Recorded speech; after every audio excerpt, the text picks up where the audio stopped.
How's it going, everyone? In today's video, I'll show you on how you can simply connect your HyperX Cloud 3 to your iPhone devices. So it really depends whether you have the wired connection or the wireless connection. It's really important to get the wireless connection and able to get the Bluetooth connectivity, which basically connects us to our devices. So what you want to do is to first turn on the headset. So it's going to be by pressing the power button for around 3 seconds. And basically right after that, you now have to press 2 buttons simultaneously, once again for 3 seconds. Now it's going to be the multifunctional button.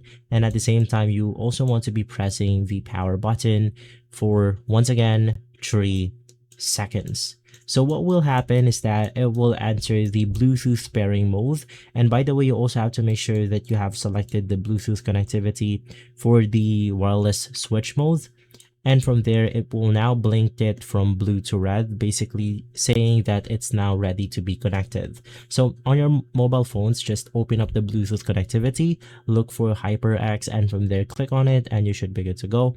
Now, if the first method did not work, you then want to try holding down the multifunctional button for at least 3 seconds and see if that did the job itself. Because of course, there's the newer gen of this headset and there's the older gen. So you want to try these two methods in order for it to connect to a Bluetooth device. If this video has been helpful, leave a like, subscribe, and follow us for more videos like this. Thanks for watching.